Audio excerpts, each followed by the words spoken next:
Hey everyone, before I get started, I just want to remind you that if you like my content, hit that like button, subscribe to my channel, and then join the Militiaman and Crew Patreon community by clicking the link in the caption. Hey, good evening everybody. Tonight it's Thursday and we're trying to get started on a whole bunch of good news that's been out into the world that we have with the Iraqi dinar, and I hope you guys will sit back and listen and enjoy. One of the big things is that the president of the Iraq has been out beating the pavement, stating that they're about ready to implore the budget. It's imminent. So to me, that tells us a lot. It's focal. They're getting ready to do something. Basically, what's going on is that when they say the financial budget is imminent, they're basically saying that there's importance to it because it's got to deal with economic development and infrastructure. So some of the things that he has stated was that in this current stage, they're witnessing security and stability. The country is actually physically seeing security and stability. There hasn't been a bunch of Scud missiles going off or any terrorist attacks or anything to that nature in quite some time, which is a very good thing. We had demonstrations in the past, and we may have some in the future, but then again, at this stage of the game, I think that what they're trying to do is advertise that Iraq's going into the banking system, they're going into some new territory, and what it is, their main focus is support. You haven't seen al-Sadr come into the play, and he hasn't forced thousands or tens of thousands of people into the street, so he must be confident that what he's seeing is that the reforms are on their way. The imminent adoption of the financial budget, being its importance, is specifically development and infrastructure. That's a big deal. And then another thing was to and Sadr has specifically stated in the past that they need to take care of the citizens, and in that respect, those that were affected by terrorism are considered minorities, and others that may come into the country for employment, etc., are minorities. So they're working toward that end to facilitate, a sort of a level playing field, just like they're doing with other circumstances. The one thing that we have to remember too is that the 2023 investment budget law, okay, it's about investment. It's different than before. Before it was all about the state and funding salaries and all those things. What they're trying to go towards is different, which means it's an investment side of things, and that brings in income streams, and so those income streams will help offset all those expenses that the government has to deal with. So interesting enough, there's economic advisors out there. They come and go, but there's some key ones. But today was an interesting thing where it says that there was a man by the name of al-Isawi. He believes that the Central Bank of Iraq has concluded an agreement with J.P. Morgan. We all know that we've talked about all these different platforms, that there's the ISCUDA, there's the Buna platform, there's now the ISO 2022, which is the SWIFT, the SWIFT system being newer, faster, and not going to go away. When they say no going back, they mean it. So anyway, J.P. Morgan is going to be a mediator in the private sector with the exporters of Iraq also.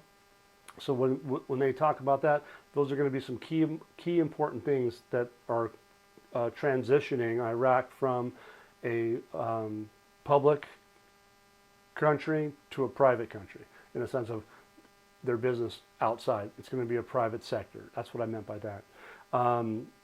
Look, the external transfers, the financial transfers, they're going to be using a new system. And that new system has a transparency, and it basically comes down to, it helps with foreign transfers, and it's fast, and it just speeds everything up. Everything's going fast and furious, and once they get everybody online, their trade's going to be immediate as opposed to where it was with the paper circumstances we had in the past. So ultimately, what the bank is trying to also do is get everybody set up to the point where the borders, all the outlets, all the transfers, all the things that they do are going to be in line on these platforms. So they're working on that, and that's coming to a fruition as we speak. Interestingly enough, the central bank concluded that J.P. Morgan agreement, um, them being a mediator in the settlement of the process, the private sector to the exporters, is phenomenal because being that the Buna platform, the Ascata system, all the clearing, it's all going to be done digitally, and whether we like it or not, it's all going to be part of that process. The agenda that they're dealing with today is really quick. Then the next thing is that remember that there's the point of sale systems. They're forcing, or they're not, well, yeah, they're forcing it. The point of sale systems are going to be pushed into the system to where that they have to use this digital platform. And is it a bad thing or is it not? I'm not to be the one to judge, but they're going to be able to do all these transactions in, I guess, nanoseconds. I mean, they're being obliged to do so. It's not me telling you that. It's the central bank. It's the government. They're not going to stop. They're just going to keep moving forward with the new digital platform, and it's going to be a global issue. It's not just Iraq. It's going to be a global issue. And as far as like in recent, they just talked about today. They talked about launching of salaries this weekend. The launching of these salaries are fascinating because the fact is that they talk about a different point about the salaries is that they're talking about exchange regulation and compliance. Okay, when they talk about exchange and compliance, it means that they have to be up to speed with the new platform. All of it is regulated. Has to go through the U.S. Treasury, or it has to go through the SWIFT system. It has to go through the Ascata system. It has to go through the Buna platform. They're all going to be interlinked. They're all going to be paying attention to one another, and it's going to be transparent. So when you buy a widget in Iraq and you sell it in Turkey, they're going to know that. You cross the borders, they're going to know about it. It's just going to be, hey, know your customer. It's that simple. Same as with the ISO 2002022. Globally, everybody's going to have to know their customer, and that we can't get around that. Whether you like it or not, enjoy it, because guess what? What we're looking for is that they interlink with Iraq into the world economy. Iraq going to the private sector is our main goal. Well, their main goal, and I think that we're going to see that quite quickly. Look, the regulation process, it is what it is. You know, they're going to keep all the people in line. So the smuggling of money, the corruption, effectively, the terrorism, they're weeding that out, because why? They want to rebuild this country, infrastructure. It's a big deal. It's going to be a really big deal. And so that's why this account compliance issues is going to get down to the citizens. It's not just going to be the local merchants. At this stage of the game, they're down to the local merchants, as far as I'm concerned. So if you look at it in that standpoint, we're in a very good spot.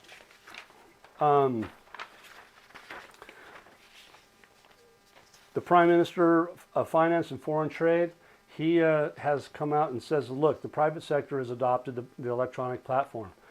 What else can you say? If they've adopted it, it's coming to a fruition. There's nothing else we can do about it, but the fact remains is that the parallel market, the black market, is coming to an end. And then that ushers in all the new businesses, all the new external transfer of money. That's going to be, hey, since they're not going to be able to communicate to everybody, but there's an overwhelming majority of the global community that has requested, look, the SWIFT align, the start of the global migration, okay, the global migration. That's going to mean that it's not just the United States, it's not just Europe, it's not just Iraq, it's going to be a migration of hundreds of countries that are going to be involved with the updated systems, okay? So I guess basically what's happened is the ISO 2002022 got started a couple of years ago, and we know that that system is in play right now, and it's coming to a fruition. So What we've recently witnessed is that the Kurdistan region has themselves come up with a new system called My Account. It's a banking system. It's all digital. It's all about many different things. Everything that we've been talking about is that it's underway. It's been implemented. They have a pilot program that they supposedly started with 850 different medical professionals. And why is that really important? Is that they did that and they started this process about 2 years ago. And I outline on my YouTube and in all my articles that I put inside Patreon. There's data that supports that this isn't something that's really new. It's been around for a couple of years. So the pilot program has been underway. The expression that they put it in is like it's really recent. And that very well may be true in a specific manner. As far as clearing is concerned, that may be true. But the process itself got started at least 2 years ago. So, look, there's been like I said, there's an overwhelming majority of the global community has requested, let's do this, let's do it. And they are. And there's a timetable for it, okay? That timetable was, again, I said, like the pilot programs, there's different versions of it, but it started in January of 2022, I believe in June of 2022, things that were also, massaged, I guess, in August of 2022. But now what they've really come down to is that at the end of the stage of the game is in March 2023. They have specifically stated the decision to accommodate the request will begin the ISO 2002022 coexistence period for all users is March 2023. So there you have it. We have all kinds of different entities, the imminent budget, you have the clearing platforms globally, you have the SWIFT system interlinking with the Buna platform, the ICE cut of borders, the taxes, fees, and tariffs. You got the banking systems, you got the key cards, credit cards, Visa, MasterCard, all those things. So if you look at it like this, is that the SWIFT system, the newer SWIFT system, has really been completely going at this for 2 years plus, and it's coming to our fruition, and it's coming to us in a very short period of time. Look, the ISO 2002022 is a cross-border payments and reporting system. It's the impact for the banks. So if any bank out there is impacted by the fact that they're going to do this, it's going to affect them. Central Bank of Iraq is one of them, just like all other central banks that are affected. That's a big thing. I think you guys should take that into consideration and take it as seriously. That it's a wonderful thing. I really like it. But there again, some people may not, appreciate the fact that this is going digital. But, I go to the polls and vote, so we'll have to see how that works. But in the meantime, ISO 2022, and then there's more to the story with the ISO 2022 MX and the Legacy MT, which will go out till the 2025. So what they're doing is they're going to promote this, and they're going to not fix it, but they're going to expand on it as the world gets used to it. So it's going to be a big deal. So get ready for this cross-border payments, because Iraq's ready to go. I think the neighboring countries are ready to go. I think that we are really literally watching this unfold. One of the things that the Kurdistan region, Barzani, has said, he says, this is our promise. On Tuesday, 28th February, the president of the Kurdistan regional government launched My Account. That's that banking thing we were talking about. That's that pilot program. He says the initiative for the employees and retirees, which is a comprehensive financial program with My Account initiative, is comprehensive, and it's all about financial. They're paying their employees. A lot of medical professionals are going to get paid. It says within the coming days. Maybe they have already done that. But the bottom line is that this whole new system with the ISO 2002022 has kind of a backwall. That's what they're saying, of March 20th. So let's see how that works out. But the cool part is all of these transfers that they're going to get paid, and they're going to do that. The beginning of that is going to be on the 12th, I believe, which is this next Sunday, and we'll see how that goes. But that's what they're talking to us about, and thank you for your time, and I appreciate it. But we all know that at this stage of the game, we're in a good place.